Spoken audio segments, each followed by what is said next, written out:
Welcome back to the channel, everybody.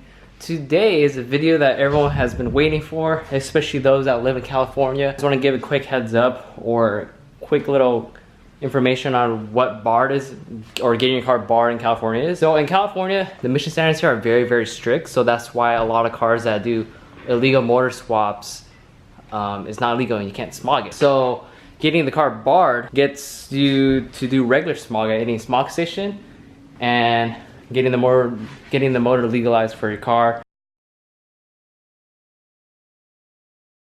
What's up, guys? Welcome back to the channel. So it has been a while since I posted. Well, I think I always say that in the videos now because yeah, I don't really upload as often. But the last video was going over if I was gonna pass BAR and getting the car or pre-inspected and everything. But now the car is actually done with the inspection, which I'm really happy about, and the car passed. So the hatch is now officially barred for a B16a2, and proof is right on this door jamb. The guy that inspected the car was really cool. He didn't want to put the stickers on my shock tower because he said that the paint was clean, and also he couldn't put it on the driver door jamb because there's all the original stickers from the cars all still there. So he put it on my passenger side, which is right here. I'm just covering up my VIN, but there it is. So the car is a 96. It's barred for a 97.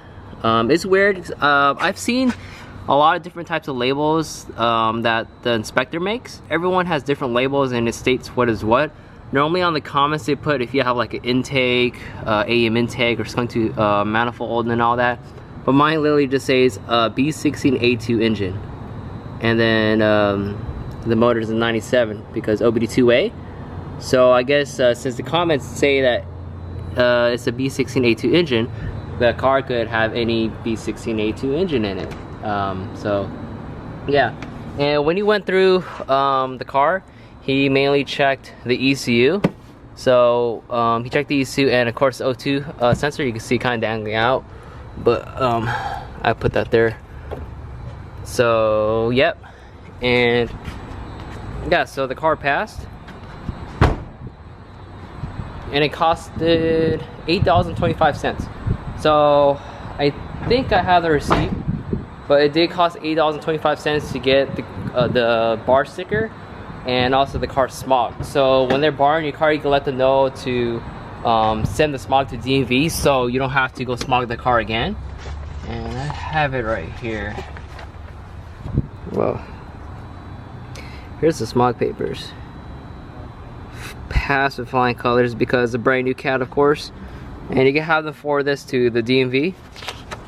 And there we go. 1996 Honda Civic, Law Tom Law. Referee inspection was $0.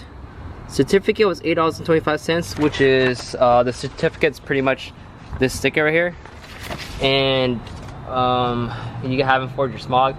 It's super cheap, but the thing is, this $8.25 smog will only last, or will only cost as much when you get your car barred, because there's a point of bringing a car to get barred again or inspected in 2 years. Just go to regular smog, which is like 40 bucks. It's better than doing the other type of smogs you guys already know. I did revert the car back to what it is, or what it was before. Yep, so I put my valve cover back on, my spark plug wires, yeah, and just my intake arm, that's it. But that's what it looks like. And I did put my Seeker exhaust back on.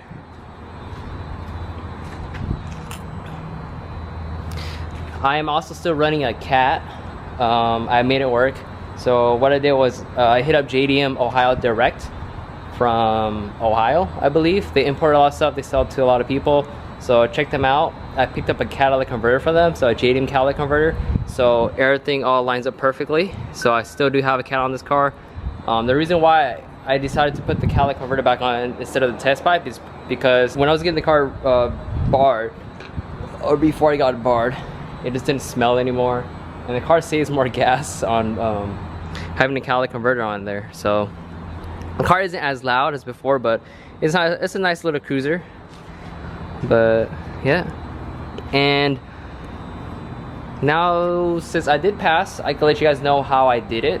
One is, you want to make sure when you put an engine harness in or any type of wiring in this car, you have to make sure it's not cut and it has to be really, really clean. So we're talking about when he looks at all the wire loom and everything, make sure nothing's like sticking out. You can see pigtails or butt connectors and everything. Now I did cut into this harness. I extended the VTEC solenoid and the what's it called, the VTEC pressure switch. These two are extended. How I did it was I cut far back on it, and instead of me using butt connectors, I soldered it. So the harness is so slim and you can still put the loom on it. Also, this is an OBD2B motor. So the CKP sensor down here, next to the pulley down there, is a 2-prong or a 2-pin connector. On the single cam harness, which I'm using, which is a 96 to 2000 EX, any VTEC engine harness, the single cam one, will work on this. But OBD2A, of course, 96 to 2000. No, 96 to 98. I forgot, but anyways, yeah. So on the single cam harness on this one is a 3-pin. So what I did was I found a different connector, got a 2-pin connector, and plugged it into there. And the middle wire on the single cam harness, you don't use the middle wire on the CKP. So that makes everything work. So that's what I did, and everything else just fit right up. I did do this.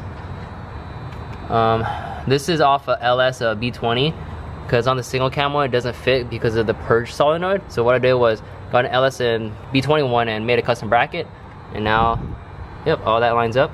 Had to trim this so this wire can stick out, and everything else is all factory. I didn't extend anything else. Just the CKP sensor, swapped the plugs out to a 2-pin instead of a 3-pin on the single cam harness. Extended the VTEC pressure switch, extended the VTEC solenoid, and also I believe I did the oil pressure. I think I extended the oil pressure switch also, so that one you have to extend also.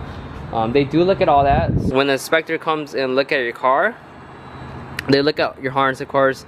They look at your emissions and everything. And believe it or not, I couldn't see him look at my car. I was sitting in the waiting room for like an hour and like 10 minutes. It took like an hour, and my car was just off in their garage and I can't see it. I literally couldn't see it, so I couldn't film anything and I couldn't tell you exactly what he looks for. But one thing that helps a lot is cleanliness.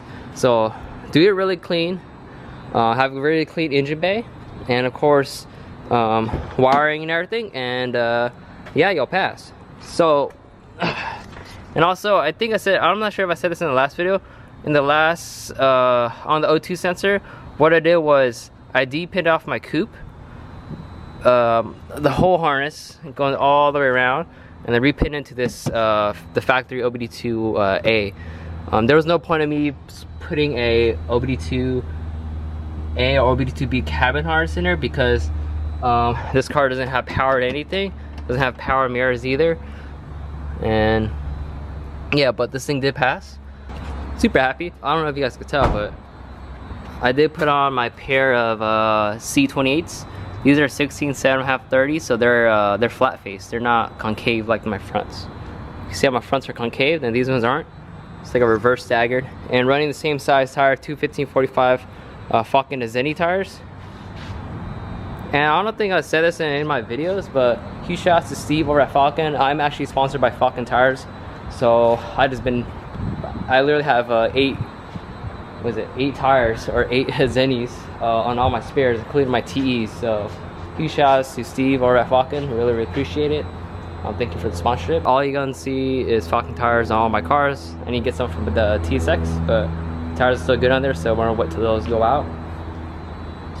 And yeah, now I have nothing to worry about, because yeah, this car is legally swapped with a B16 in it, B16a2. For those of you that live in California, you guys do know that having a car barred in California does make the value of the car increase, just because of a sticker. So depending how clean the car is and all that, it could bump it up to 1,000 plus 2,000 up in cost. So that's just a heads up. And yeah, just super nice.